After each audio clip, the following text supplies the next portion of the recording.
स्वागत करता हूं एक और वीडियो में आप सभी छात्र छात्राओं का। और आज के वीडियो में हम बात करने वाले हैं आंकड़ों के संकलन अध्याय 2 भाग 6 की। यहां पर हम बात करेंगे कि प्राथमिक आंकड़ों को एकत्रित करने की दो विधियां मैं आपको बता चुका हूं। पहली विधि थी प्रत्यक्ष व्यक्तिगत अनुसंधान और दूसरी विधि है अप्रत्यक्ष मौखिक अनुसंधान। अगर दोनों विधियों की बात करें तो दोनों ही विधियां जो हैं प्राथमिक आंकड़ों के एकत्रितकरण के लिए उपयोग की जाती हैं। लेकिन यहां पर एक प्रश्न आपके परीक्षा में आ सकता है, आपकी परीक्षा में पूछा जा सकता है कि इन दोनों विधियों में क्या अंतर होता है। तो सामान्यतः इनमें जो अंतर होता है तो उनका आधार मैंने आप जैसे कि देख सकते हैं, मैंने बोर्ड पर पहले से ही लिखा हुआ है। तो उनके बेसिस पे, इनके आधार पर आप इन दोनों में अंतर कर सकते हैं। पहला अंतर परिभाषा के आधार पर कर सकते हैं या फिर प्रत्यक्ष संबंध सूचनाकर्ताओं के साथ स्थापित होता है या नहीं, इस आधार पर आप कर सकते हैं। इसके अलावा अनुसंधान क्षेत्र छोटा या बड़ा होता है उसके आधार पर। लागत और समय, मैंने इन दोनों को एक ही पॉइंट में लिखा है यहां पर, आप इन दोनों से दो अलग अलग पॉइंट भी बना सकते हैं। इसके अलावा भी और क्या क्या अंतर होते हैं, चलिए बात करते हैं इन सारी चीजों की आज के वीडियो में।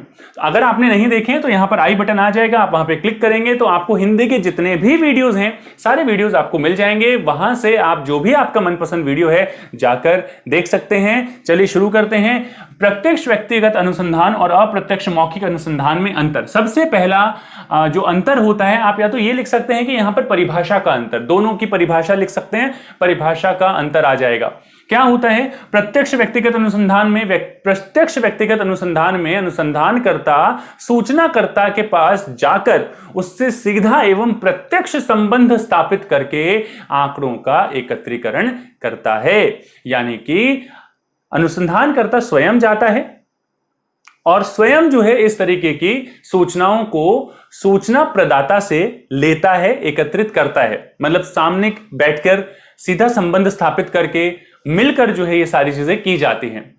उदाहरण के तौर पर जैसे मैंने आपको बताया था, एक मिल में मजदूर काम करते हैं तो मजदूरों से जाकर आप जब आप प्रत्यक्ष रूप से आंकड़े एकत्रित करते हैं, प्रत्यक्ष व्यक्तिगत अनुसंधान इसी को कहते हैं। दूसरी चीज की बात करते हैं, अगर हम बात करें प्रत्यक्ष मौखिक अनुसंधान की परिभाषा क्या होती है।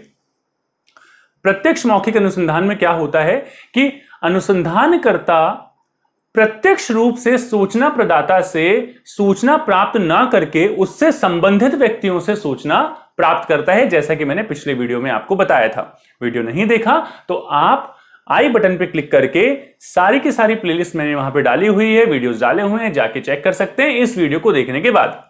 तो संबंधित व्यक्तियों से अप्रत्यक्ष रूप से जब आप सूचना एकत्रित करते हैं तो उसको हम बोलते हैं अप्रत्यक्ष मौखिक अनुसंधान। उदाहरण के तौर पर जिन मिल मजदूरों से आपने इस विधि में, प्रत्यक्ष व्यक्तिगत अनुसंधान की विधि में मिल मजदूरों से सूचना एकत्रित की थी, यहां पर हम यह सूचना जो है मिल मालिकों से लेते हैं, मजदूरों से ना मिलकर। तो यहां पर ये अंतर जो है यहां पर होता है। तो इसको मैंने ऐसा भी लिखा है, सूचनाकर्ता से सीधा संबंध। तो यहां पर आप लिख सकते हैं, जी हां, यहां पर सूचनाकर्ता से सीधा संबंध होता है, जबकि यहां पर नहीं होता है। सूचनाकर्ता से सीधा संबंध नहीं होता है। आप पूरा लिख सकते हैं, मैं सिर्फ आपको ये बता रहा हूं। अंतर का आधार आप अपने हिसाब से यहां पर लिख सकते हैं। अनुसंधान क्षेत्र, जो अनुसंधान क्षेत्र होता है यहां पर जो है छोटा होता है अनुसंधान क्षेत्र, जबकि यहां पर अनुसंधान क्षेत्र बड़ा होता है।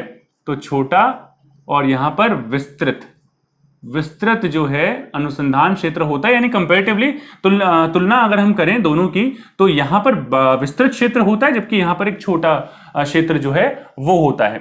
समय और लागत की बात करें तो समय भी अधिक लगता है, लागत भी अधिक लगती है। यहां पर दोनों ही चीजें अधिक लगती हैं। आप चाहें तो इसे एक एक पॉइंट में भी अलग अलग तरीके से लिख सकते हैं, जबकि यहां ये मितव्ययी तरीका है, ये मितव्ययी विधि है, इकोनॉमिक मेथड है। एक तरीके से खर्चा कम होता है, कम खर्चीली विधि है ये। मितव्ययी का मतलब कि कम खर्चीली विधि जो है ये होती है।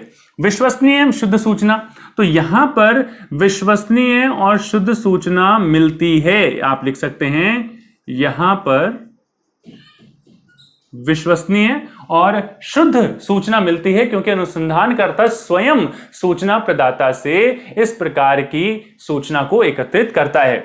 जबकि यहां पर जो है स्थिति जो है थोड़ी डामाडोल रहती है इस आधार पर, तो यहां पर इस प्रकार की सूचना नहीं मिलती है, इस प्रकार की सूचना नहीं मिलती, यानी विश्वसनीय नहीं होती, शुद्ध नहीं होती। आंख बंद करके इस पर जो है आप विश्वास नहीं कर सकते। इससे पहले कि मैं एक और अंतर का आधार आपको बताऊं, आपसे बताना चाहूंगा कि अगर आपको वीडियो अच्छा लगा, आप लाइक जरूर करें, शेयर जरूर करें अपने दोस्तों के साथ, क्योंकि इससे हमें बहुत ज्यादा मोटिवेशन मिलता है आप लोगों के लिए इसी तरीके के अच्छे अच्छे वीडियो लेके आने के लिए।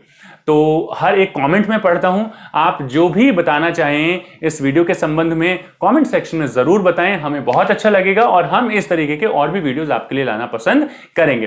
तो बात कर लेते हैं यहां पर प्रशिक्षण की आवश्यकता।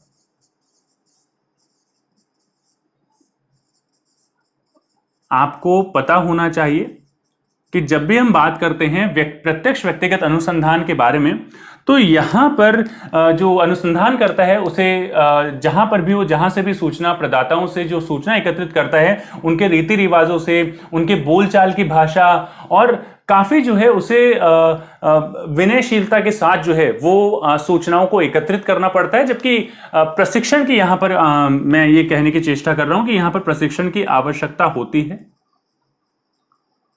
प्रशिक्षण की आवश्यकता होती है, जबकि यहां पर इस प्रकार के प्रशिक्षण की कोई आवश्यकता नहीं होती है। ये अंतर के आधार है, 5 आधार मैंने बताए हैं। आशा करता हूं कि आपकी पुस्तक में जितने अंतर के आधार दे रखे हैं उनसे शायद मैंने एक ज्यादा ही यहां पर बताया है। तो करना क्या है आप लोगों को पता है, लाइक कर दीजिए, शेयर कर दीजिए अपने दोस्तों के साथ, कमेंट करना बिल्कुल ना भूलें। आप हमें चाहें तो फेसबुक और इंस्टाग्राम पर भी फॉलो कर सकते हैं। अगर आप चाहें तो हमारा व्हाट्सएप टेलीग्राम ग्रुप भी ज्वाइन कर सकते हैं। तो कोई भी आपका डाउट हो, कोई भी आपको कुछ पूछना हो तो आप वहां पर पूछ सकते हैं। बाकी मिलते हैं आपसे अगले वीडियो में, तब तक के लिए पढ़ते रहिए और देखते रहिए मनोज जहांगीर क्लासेस। धन्यवाद।